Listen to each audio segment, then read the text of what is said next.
Ma'am ने ना पूरी कोशिश करी है कि बच्चे फेल हो जाएं।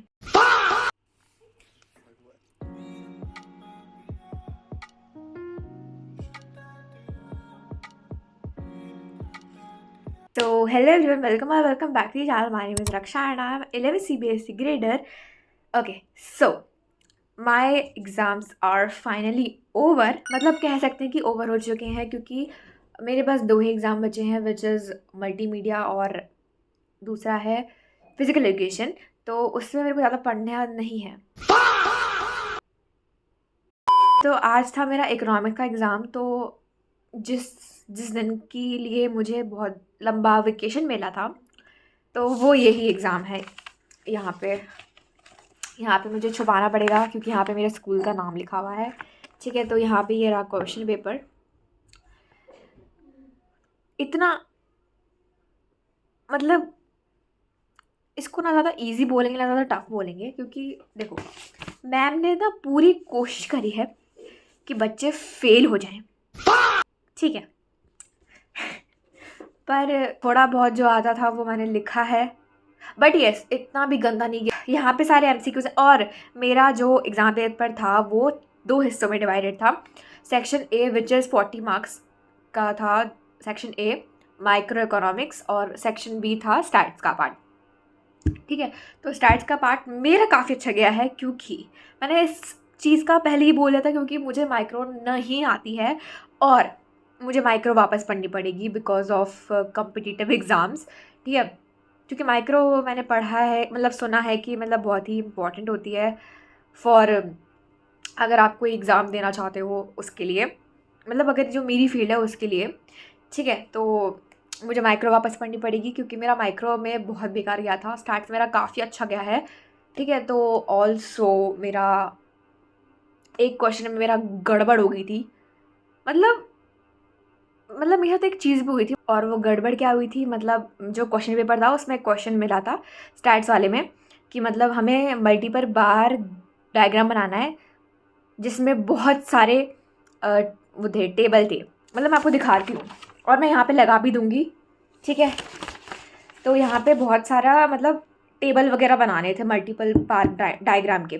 ठीक है, तो और मेरा वो पेज में बन नहीं रहा था। सबसे पहले मैंने उसको इरेज किया, देन वापस बनाया ऐसे टिल्टेड में थोड़ा। ठीक है, ऐसे करके उसके बाद भी मतलब मुझे नहीं पता कि मेरा दिमाग कहाँ था उस टाइम।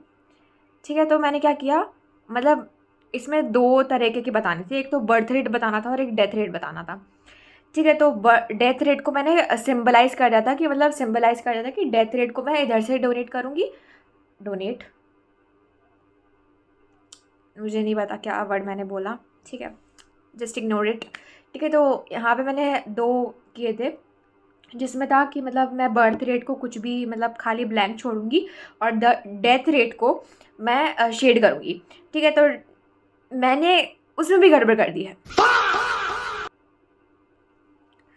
ठीक है, तो मुझे नहीं पता, लेकिन ये ज़्यादा मार्क्स का था नहीं, 3 मार्क्स का था। मतलब मैं बोल तो ऐसे नहीं हूँ कि 3 मार्क्स कुछ भी नहीं है। जिसके 24 आ रहे होंगे ना मार्क्स 80 में से, उसको पता है 3 की वैल्यू, मतलब 3 नंबर की वैल्यू। ठीक है, ऑल्सो हमारे आज पॉलिटिकल वाले सर मिले थे हमें। उन्होंने बताया कि 4 बच्चे फेल हैं पॉलिटिकल में। No words. ठीक है, देन उसके बाद एक क्वेश्चन था जो मैंने छोड़ ही दिया भाई। मतलब मैंने 5 मार्क्स का छोड़ के आई हूँ मैं। 5 नहीं, सॉरी 5 से 10, बल्कि मैं लास्ट टाइम तक लिख रही थी, फिर भी मतलब मुझे वो छोड़ना ही पड़ा क्योंकि मेरे पास और कोई चारा भी नहीं था कि मैं कुछ और लिखूँ उसमें, क्योंकि मुझे आ ही नहीं रहा था। ठीक है, और मतलब काफ़ी ठीक था पेपर, मतलब ओवरऑल देखे तो मॉडरेट पेपर था। ठीक है, so finally my paper exams are over. बस 2 रह गए हैं, वो भी फालतू वाले। फालतू नहीं बोलना है, सॉरी, फिज़िकल एजुकेशन और मल्टीमीडिया। ठीक है, तो then my class 11th was officially was नहीं sorry then my class 11th is officially over. Finished.